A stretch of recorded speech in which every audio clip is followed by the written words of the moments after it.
Good morning students. Today we shall start our grammar topic tense. What is tense? Tense क्या है? बहुत definition आपने पढ़ी होगी कि टेंस समय है. बहुत सारे टीचर्स बताते हैं कि टेंस समय है, लेकिन समय और टेंस में एक डिफरेंस है. दोनों डिफरेंट चीज़ होती हैं, लेकिन टेंस स्टार्ट करने से पहले हम कुछ बेसिक चीज़ों पे ध्यान देंगे. टेंस आप पढ़ते हैं तो उसमें आता क्या है? जब भी आप कोई किसी से लैंग्वेज में बात करते हैं तो उसमें क्या बोलते हैं? उसमें हम यूज़ करते हैं फ्रेज. फ्रेज क्या होता है? A group of words. A group of words without complete meaning. बिना कंप्लीट मीनिंग के जो वर्ड्स का ग्रुप है उसे हम फ्रेज कहते हैं. फॉर एग्जाम्पल, आपने कहा एट माई होम. मैंने आपसे पूछा कि वेयर इज़ योर ब्रदर, आपका भाई कहाँ है? आपने सीधा जवाब दे दिया एट माई होम. तो ये अपने आप में एक उत्तर तो दे रहा है, लेकिन अपने आप में पूरा नहीं है. तो ये एक फ्रेज है. फ्रेज तीन टाइप के होते हैं: नाउन फ्रेज, एडजेक्टिव फ्रेज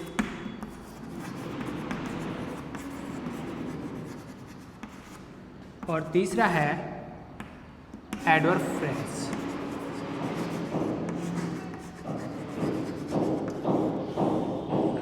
हम इनके बारे में आगे विस्तार से बात करेंगे.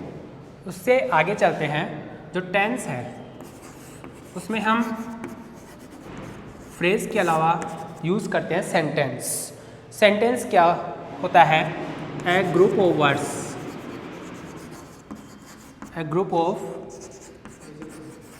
Words with complete meaning. Complete meaning के साथ में जो वर्ड्स का ग्रुप होता है वो सेंटेंस कहलाता है. For example, Mahi has done his work. Mahi has done his work. In this sentence, Mahi is a subject, doer, has helping verb, done main verb जिसे हम एक्शन कहते हैं, और his work ऑब्जेक्ट. इस sentence का एक पूरा अर्थ है कि माही ने अपना काम कर लिया है. तो ये वाक्य अपने आप में क्या है? पूरा. तो जो वर्ड्स का ग्रुप अपने आप में पूरा मीनिंग देता है वो एक सेंटेंस कहलाता है. इससे आगे हम सेंटेंस को डिवाइड करते हैं.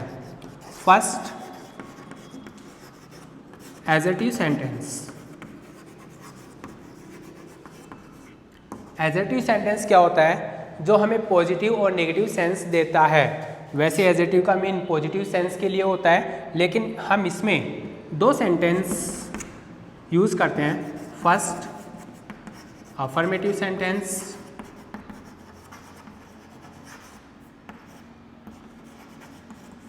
और second, negative sentence.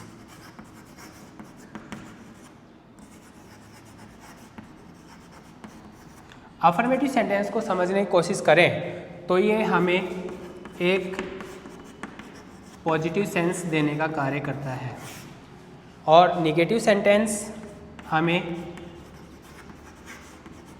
Negative sense देने का कार्य करता है.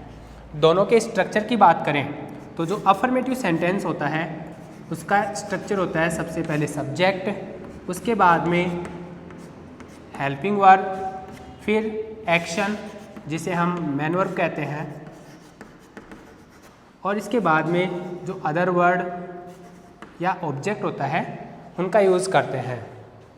और हम यदि नेगेटिव सेंटेंस की बात करें, यदि हम नेगेटिव सेंटेंस की बात करें तो इसमें सबसे पहले नेगेटिव सेंटेंस में सबसे पहले हम सब्जेक्ट का यूज़ करते हैं, उसके बाद में हम हेल्पिंग वर्ब का यूज़ करते हैं, उसके बाद हम नॉट और एक्शन जिसे हम मैन वर्ब कहते हैं उसका यूज़ करते हैं। इसे मैन वर्ब भी कह सकते हैं, एक्शन भी कह सकते हैं, और उसके बाद में ऑब्जेक्ट। ये नेगेटिव सेंटेंस का स्ट्रक्चर हुआ। For example, she is playing cards. वह कार्ड्स खेल रही है। कार्ड्स होते हैं पत्ते, ताश के पत्ते। तो इसमें ये इसका सब्जेक्ट है, ये हेल्पिंग वर्ब हुआ, ये इसकी एक्शन मैन वर्ब, और ये ऑब्जेक्ट। तो ये सेंटेंस कौन सा हुआ, अफर्मेटिव या नेगेटिव? श्योर है पॉजिटिव सेंस दे रहा है, तो ये पॉजिटिव सेंस में हम अफर्मेटिव सेंटेंस इसको बोलेंगे। दूसरे सेंटेंस की बात करें नेगेटिव सेंटेंस की, she is not playing cards. इस सेंटेंस में हमने क्या यूज़ किया है, नॉट। और ध्यान रहे नॉट कभी भी बिना हेल्पिंग वर्ब के यूज़ नहीं आता है। नॉट जब भी सेंटेंस में यूज़ किया जाता है एक हेल्पिंग वर्ब इसके साथ में होती है, जो यहाँ पे है is. She is not playing cards, वह ताश के पत्ते नहीं खेल रही है। तो इसमें ये सेंटेंस क्या सेंस दे रहा है, एक नेगेटिव सेंस दे रहा है, तो ये वाक्य हुआ नेगेटिव सेंटेंस। ये वाक्य हुआ नेगेटिव सेंटेंस। आगे बात करते हैं हम इंट्रोगेटिव और नेगेटिव सेंटेंस की। इंट्रोगेटिव सेंटेंस क्या होता है?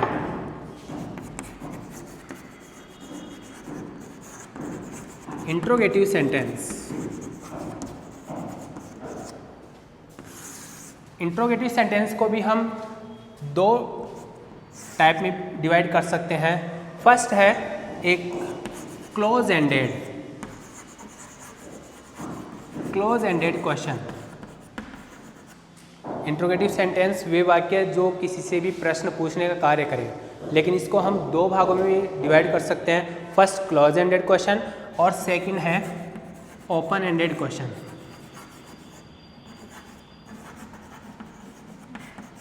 ओपन एंडेड क्वेश्चन, अब दोनों में डिफरेंस क्या है?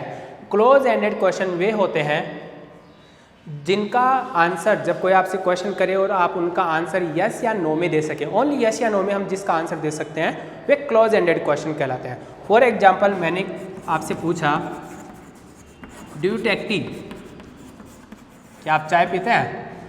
आपने सीधा आंसर दे दिया यस। यदि आपका आंसर, यदि आप पीते हैं तो आपने आंसर दे दिया यस, यदि आप नहीं पीते तो आपने आंसर दे दिया नो। तो ये क्लोज एंडेड क्वेश्चन होते हैं। इनका स्ट्रक्चर क्या होता है?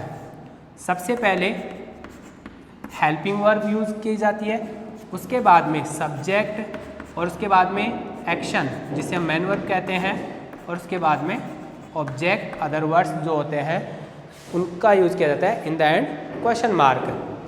अब बात करते हैं ओपन एंडेड क्वेश्चन की। ओपन एंडेड क्वेश्चन वे वाक्य होते हैं जिनका आंसर आप यस या नो में नहीं दे सकते, जिनका आंसर देने के लिए आपको कुछ एक्स्ट्रा बताना पड़ता है, और उसके पहले क्वेश्चन से पहले भी हमें कुछ एक्स्ट्रा वर्ड जोड़ने पड़ते हैं।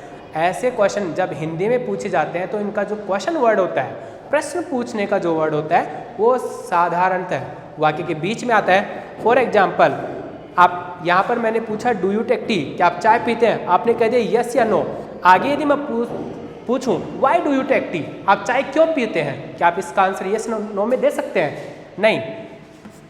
यदि मैं आपसे पूछूं why do you take tea, आप चाय क्यों पीते हैं, तो आपका आंसर ये थोड़ी होगा हाँ या ना, ये तो नॉनसेंस हुआ।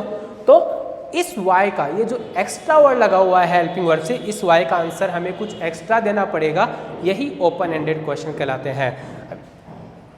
इनका स्ट्रक्चर होता है कोई भी WH वर्ड, उसके बाद में हेल्पिंग वर्ब, देन सब्जेक्ट, और उसके बाद में आपकी मैन वर्ब जिसे हम एक्शन कहते हैं, and in the last other word, object और क्वेश्चन मार्क। ये हमारे हुए ओपन एंडेड क्वेश्चन। और क्लॉज एंडेड क्वेश्चन।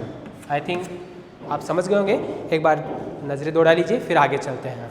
ओके, हाँ तो बच्चों हम आगे चलते हैं अपने इसी टॉपिक पर।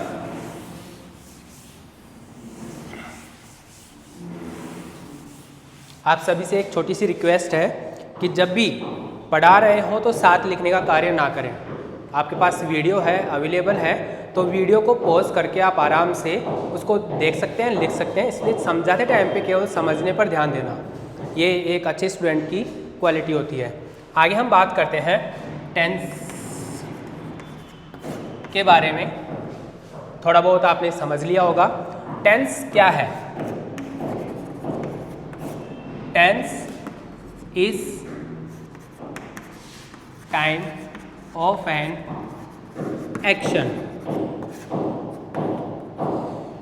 बहुत सारे बच्चों से जब क्वेश्चन किया जाता है कि टेंस क्या होते हैं, वो बोलते हैं सर टेंस काल होता है, टेंस टाइम है। लेकिन टाइम और टेंस में डिफरेंस होता है। टाइम क्या करता है, कोई भी पॉइंट ऑफ किसी भी एक्शन का एक पॉइंट बताता है, कोई निश्चित समय अवधि बताता है। लेकिन एक्शन का टाइम बताने के लिए हम टेंस का यूज़ करते हैं। टाइम का यूज़ कभी टेंस के लिए नहीं करते, टेंस का यूज़ हम एक्शन का टाइम बताने के लिए करते हैं। या दूसरी तरह से इसकी डेफिनेशन हम समझ सकते हैं, टेंस चेंजेज द फॉर्म और situation of an action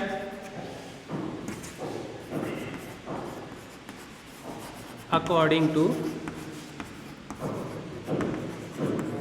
time. Time के अकॉर्डिंग एक्शन की फॉर्म या सिचुएशन में जो चेंज करता है वो टेंस कहलाता है। चलिए कुछ एग्जांपल से इसे हम समझने की कोशिश करते हैं। मेरे पास एक सब्जेक्ट है ही,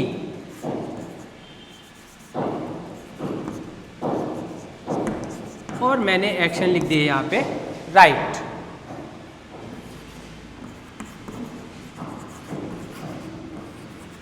यहाँ पे मैंने टाइम वर्ड डाल दिया है डेली। दूसरा एग्जांपल लेते हैं, ही सेम एक्शन में लिख रहा हूँ यहाँ पे ए स्टोरी, और यहाँ पर मैंने टाइम चेंज कर दिया है यस्टरडे।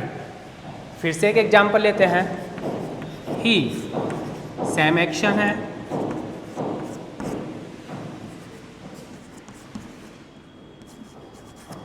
और यहाँ पर फिर से मैं टाइम चेंज कर रहा हूँ नाउ। अब बताइए इनमें correct form of the verb क्या होगी। फर्स्ट सेंटेंस डेली एक हैबिचुअल एक्शन एक्सप्रेस करने का काम करता है, और इसलिए हम यहाँ पर यूज़ करेंगे राइट्स। सेकंड में जो यस्टरडे है पास्ट एक्शन की बात कर रहा है, तो यहाँ पर हम second form of the verb का यूज़ करेंगे रॉट। और थर्ड में नाउ एक कोई कंटिन्यू चलती हुई एक्शन के बारे में बात कर रहा है, तो यहाँ पर हम यूज़ करेंगे इज़ राइटिंग। तो अब आपको शायद ये बात समझ में आ गई होगी कि जो टेंस होता है समय के अकॉर्डिंग एक्शन की फॉर्म में, सिचुएशन में चेंज करता है। यहाँ पर सब्जेक्ट सेम है, वर्ब सेम है, ऑब्जेक्ट सेम है, केवल मैंने टाइम चेंज किया। टाइम चेंज करते ही यहाँ पर जो एक्शन है, एक्शन की फॉर्म या सिचुएशन चेंज हो गई। हम आगे बात करते हैं काइंड्स ऑफ टेंस। टेंस को डिवाइड करने के लिए आप जानते हैं प्रेजेंट टेंस, पास्ट टेंस और फ्यूचर टेंस। प्रेजेंट, पास्ट और फ्यूचर टेंस। प्रेजेंट टेंस में हम यूज़ करते हैं या तो वर्ब की first form, verb first S और S, verb first ING,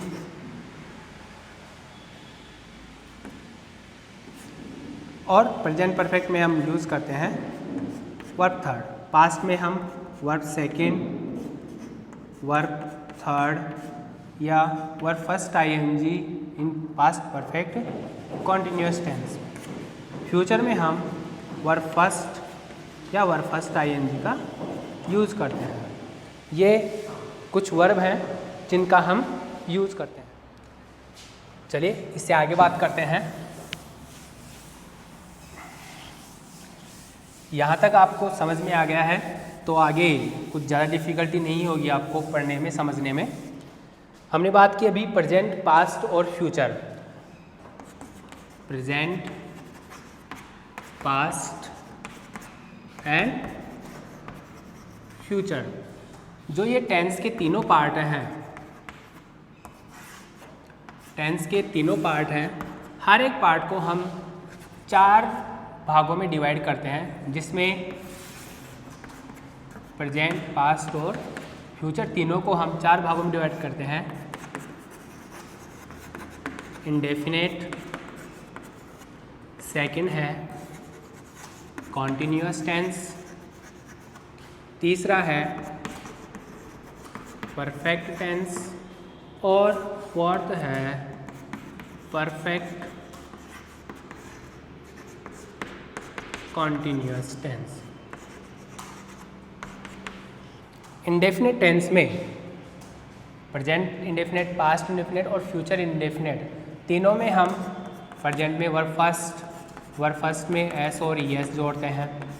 past indefinite की बात करें हैं तो हम वर्ब की सेकंड फॉर्म का यूज़ करते हैं, और फ्यूचर इंडेफिनेट की बात करें तो वर्ब फर्स्ट। तो हमारे सामने एक सॉल्यूशन हो गया कि इंडेफिनेट में हम वर्ब फर्स्ट एस और ईएस या वर्ब सेकंड का यूज़ करते हैं। फिर आते हैं कॉन्टिन्यूअस टेंस में। कॉन्टिन्यूअस टेंस में हम वर्ब फर्स्ट आईएनजी फॉर्म, जिसे हम जेरेंट कहते हैं, जेरेंट फॉर्म का यूज़ करते हैं, और इसे वर्ब की 5वीं फॉर्म भी कहते हैं। This is the 5th form of the verb. इसके बाद परफेक्ट टेंस।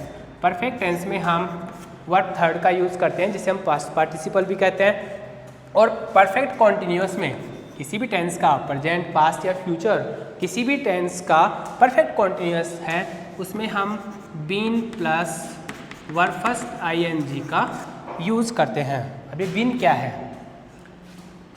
आपने एक वर्ड सुना होगा बी।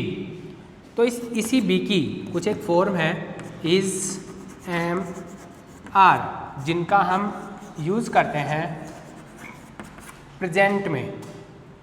फिर है वॉज, वर, जिनका हम यूज़ करते हैं पास्ट में। और फिर है बीन, जिसका हम यूज़ करते हैं परफेक्ट कॉन्टिन्यूअस टेंस में। तो ये बी की ही फॉर्म है, इज, एम, आर, वॉज, वर और बीन। और बी खुद अपने आप में एक फॉर्म है जो कि फ्यूचर कॉन्टिन्यूअस में यूज़ करते हैं। तो इनका आप ध्यान रखें, क्योंकि बहुत बार टेंस में जब ये correct form of the verb पूछी जाती है तो वहाँ पर टाइम एक्सप्रेसिंग वर्ड तो होते हैं, लेकिन ब्रैकेट में आपको सिर्फ बी लिखा हुआ मिलता है। तो बी को प्रेजेंट, पास्ट या फ्यूचर के अकॉर्डिंग, प्रेजेंट के अकॉर्डिंग, पास्ट के अकॉर्डिंग, परफेक्ट कॉन्टिन्यूअस या फ्यूचर के अकॉर्डिंग उसको चेंज करना है। प्रेजेंट में चेंज करने के लिए आप इज, एम, आर लिखो अकॉर्डिंग टू द सब्जेक्ट, और पास्ट में लिखने के लिए आप वाज, वर में चेंज करें उसे, और यदि परफेक्ट कॉन्टिन्यूअस है तो उसे बीन में चेंज करेंगे, और यदि फ्यूचर है तो श्योर बी का बी रहेगा। इससे आगे हम बात करते हैं अब हमारे पहले सेंटेंस की, प्रेजेंट इंडेफिनिट टेंस की। Present indefinite tense. Present indefinite बिल्कुल अच्छी तरह से समझना है, क्योंकि प्रेजेंट इंडेफिनिट टेंस समझ में आ गया, क्योंकि सबसे ज़्यादा इसी में आपको प्रॉब्लम आती है इसको समझने में। तो यदि ये समझ में आ गया तो बाकी की और सेंटेंस में कोई प्रॉब्लम नहीं होगी, किसी भी टेंस में कोई प्रॉब्लम नहीं होगी। तो सबसे पहले हम बात करते हैं इस टेंस की। प्रेजेंट इंडेफिनिट टेंस में हेल्पिंग वर्ब यूज़ होती है डू और डज। 2 हेल्पिंग वर्ब यूज़ होती है। डू का यूज़ हम प्लूरल सब्जेक्ट्स के साथ में यूज़ करते हैं, और डज का यूज़ हम सिंगुलर सब्जेक्ट के साथ करते हैं। इसके अलावा मैन वर्ब की बात की जाए, एक्शन की बात की जाए, तो हम वर्ब फर्स्ट या वर्ब फर्स्ट में एस और ES का यूज़ करते हैं। वर फर्स्ट का यूज़ प्लूरल सब्जेक्ट के साथ में, जो प्लूरल नाउन होते हैं, प्लूरल सब्जेक्ट होते हैं या प्लूरल प्रोनाउन हो सकता है, और वर फर्स्ट में एस और ES यदि हम जोड़ते हैं तो हम सिंगुलर सब्जेक्ट का यूज़ करेंगे।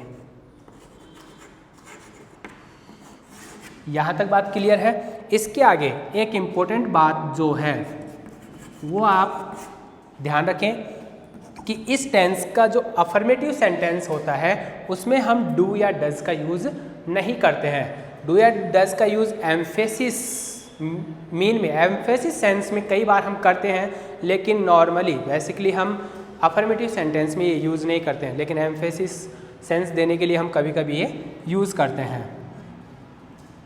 For example, he does work here. यहाँ पर यदि मैं इसे हेल्पिंग वर्ब मानता हूँ तो ये गलत है।